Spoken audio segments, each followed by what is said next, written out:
Quero saudar aos internautas e todos que têm nos assistido através destes vídeos, saudar-vos em nome de Jesus.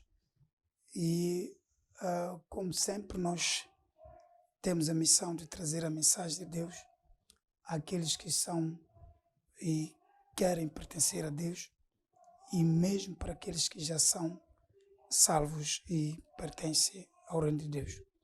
Nós hoje vamos falar do sacrifício de Cristo, a importância do sacrifício de Cristo, talvez seja muito importante para nós isso. Vamos usar o livro de Hebreus 10, versículo 1 a 10. Estou a ler a nova versão internacional. Diz assim a palavra de Deus. A lei traz apenas uma sombra dos benefícios que hão de vir e não a sua realidade. Por isso, ela nunca consegue, mediante os mesmos sacrifícios repetidos ano após ano, aperfeiçoar os que se aproximam para adorar.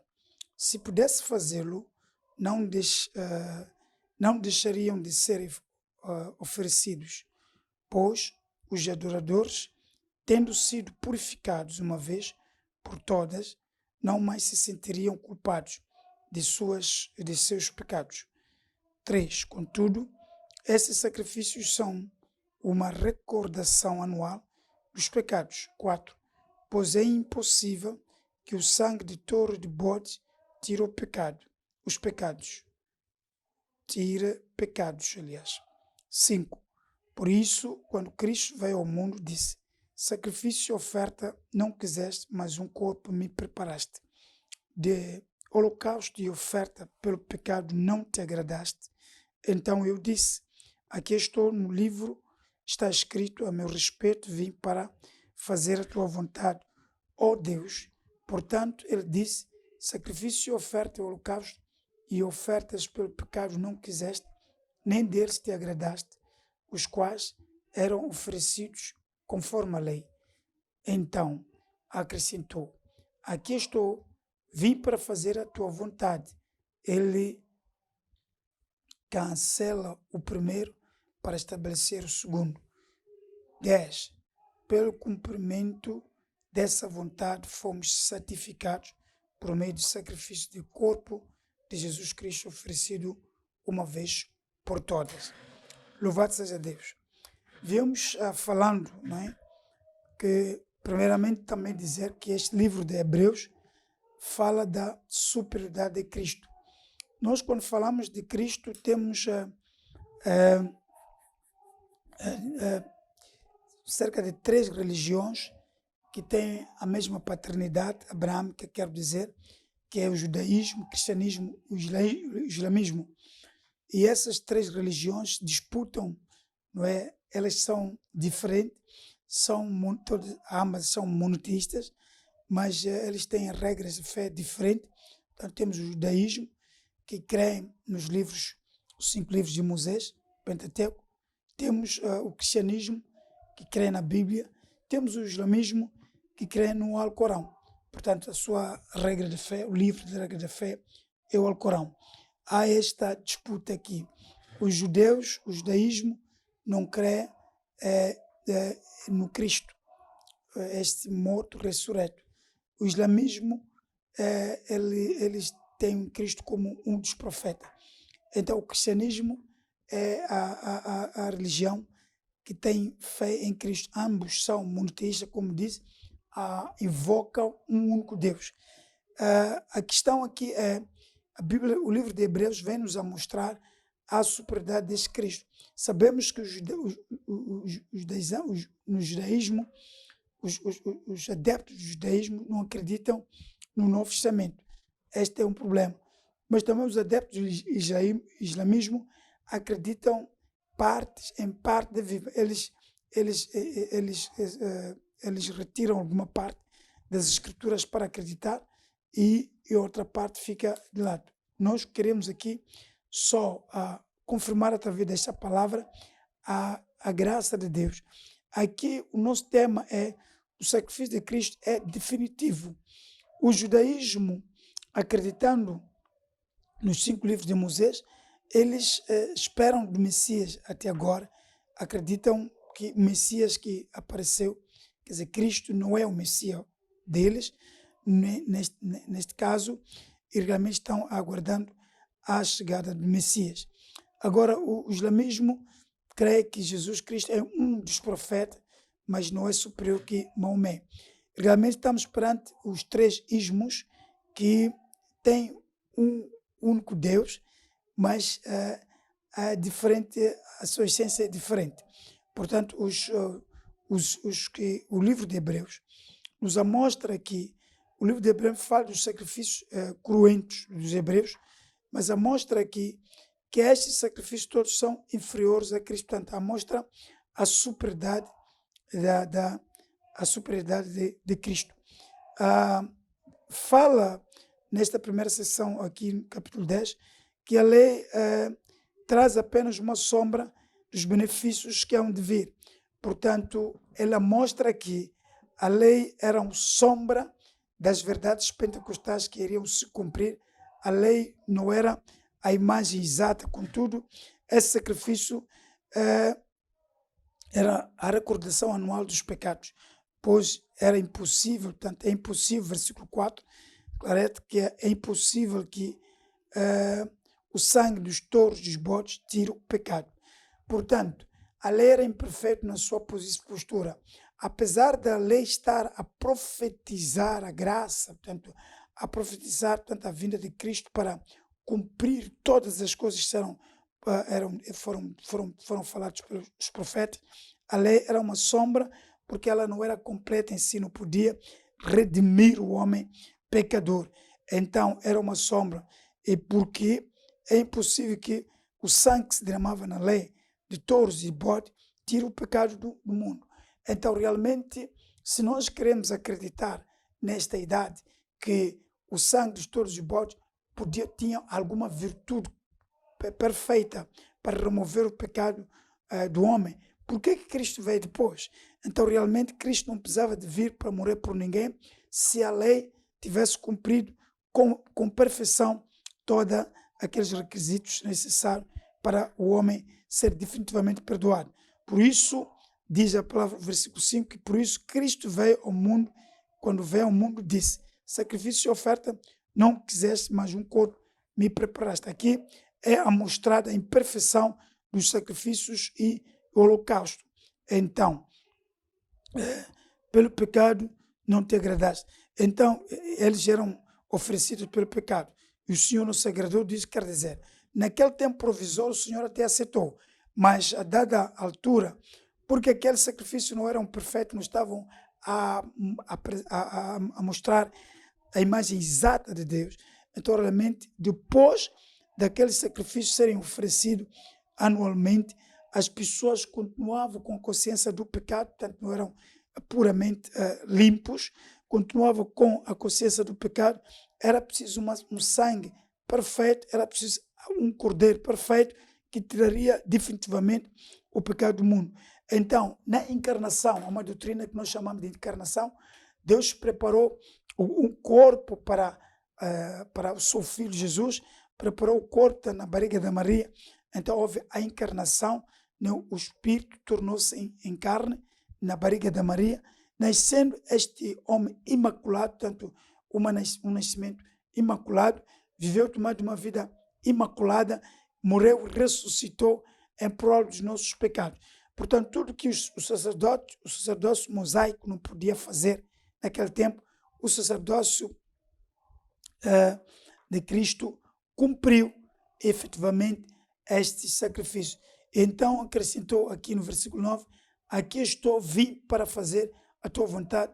Ele cancela o primeiro para estabelecer o segundo. Cancela o primeiro testamento para estabelecer o segundo.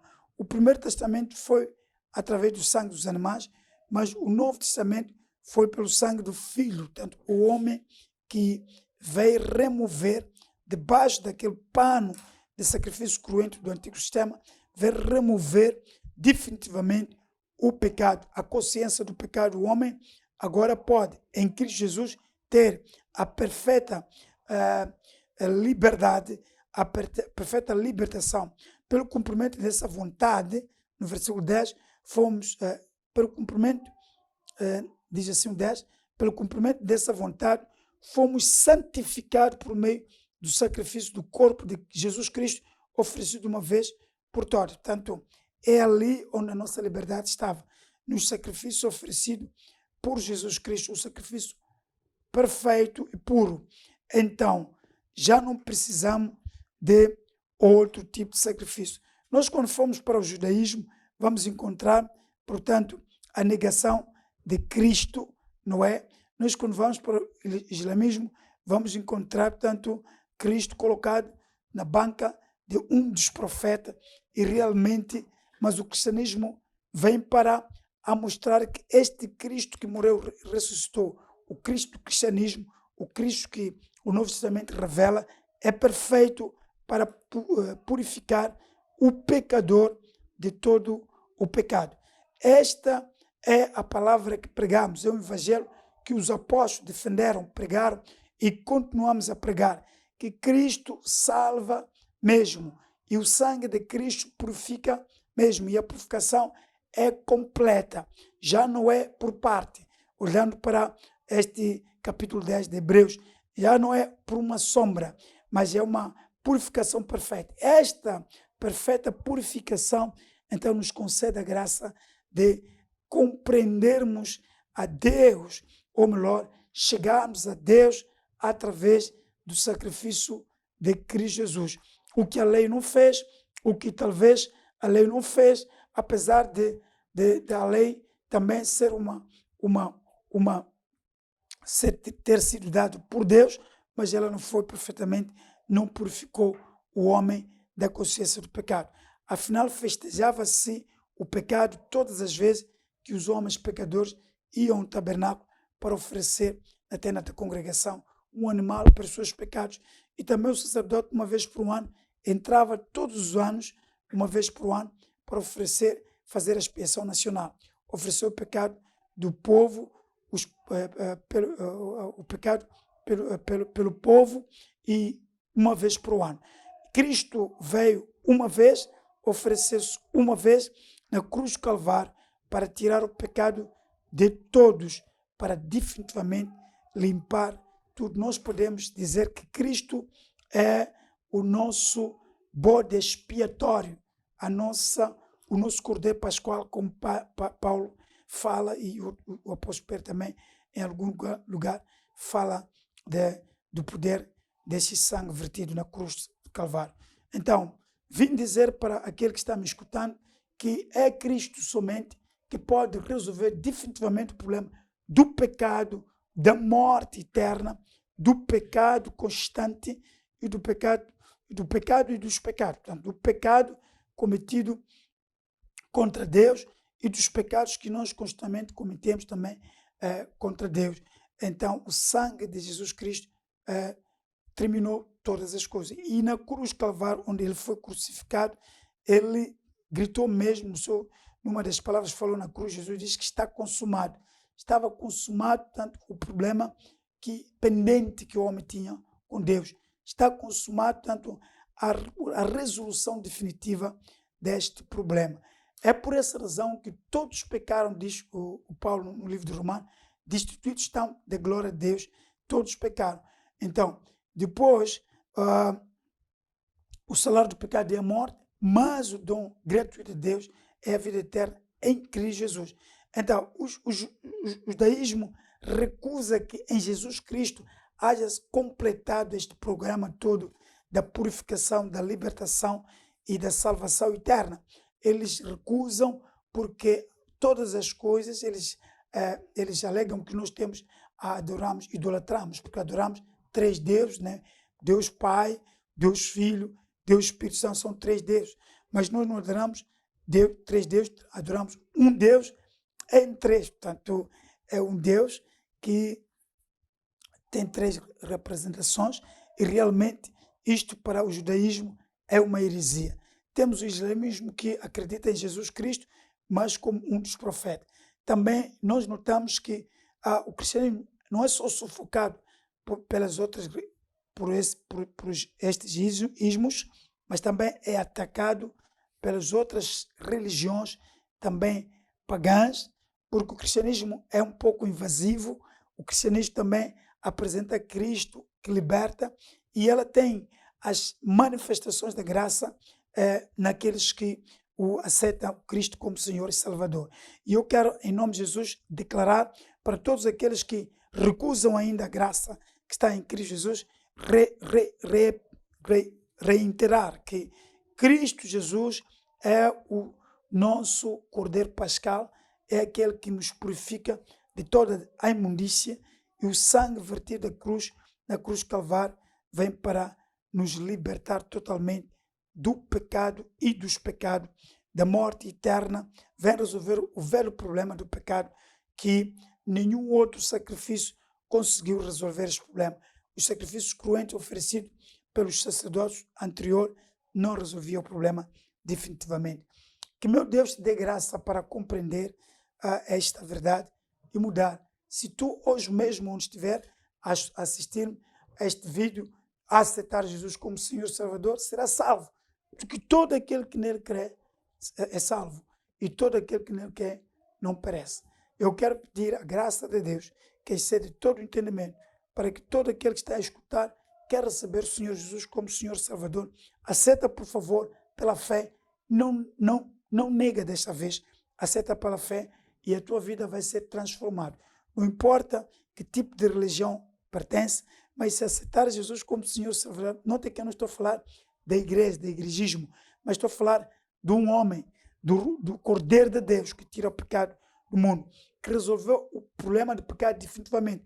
Afinal, o problema do homem e Deus é o pecado que está entre o homem e Deus. Há um pecado que separa o homem de Deus. E Cristo morreu para unir o homem do pecado a Deus. Sem pecado, tanto ele cumpriu no seu corpo a morte expiatória para remover o pecado. E este é o plano que levou Cristo a vir à terra, que levou Cristo a encarnar-se na barriga da Maria para resolver definitivamente o velho problema do pecado. Quero que Deus te abençoe rica e poderosamente. Se ainda não aceitar Jesus deste lado, quer a transformação, aceitar Jesus como Senhor e Salvador, faça agora, levantando a sua mão no lugar onde você está e aceita Cristo como Senhor e Salvador. Enquanto eu estiver aqui a orar, Deus vai fazer proeza na sua vida. Diga ao Senhor Jesus em oração, acompanhe a oração que estou fazendo agora, em nome de Jesus. Diga: Senhor Jesus, eu vim entregar a minha vida em suas mãos, escutei a palavra, creio que o Senhor Jesus é o Cordeiro Pascal que remove os meus pecados e o pecado para me entregar a Deus, para me unir a Deus. Agora, Senhor Jesus, eu vim entregar a minha vida em suas mãos, eu aceito que o Senhor é o Deus que santifica-me, é Deus que com a morte na cruz traz a salvação, a soteria. E eu vim entregar a minha vida para que me salve e me cure e me liberte de todas as coisas que eu antes fazia por não te conhecer. Agora, Senhor, já te conheço através da fé, te conheço através da aceitação que eu fiz a Jesus Cristo. Aceito o Senhor Jesus como Senhor e Salvador da minha vida. Entrego a minha vida em suas mãos. Então, o Rei da Glória me aceite, me receba para a glória de Deus Pai. Eu penso todas essas coisas é o nome do Senhor Jesus. Amém e amém. Se então encontrasse algum toque, alguma transformação depois de escutar este vídeo, por favor, vá a uma igreja próxima à sua casa, de preferência evangélica, entregue a sua vida lá para frequentar os cultos evangélicos. Isso pode transformar a sua vida de glória em glória. Tudo isto aqui fazemos é o nome do Senhor e esse nome seja louvado eternamente. Amém e amém.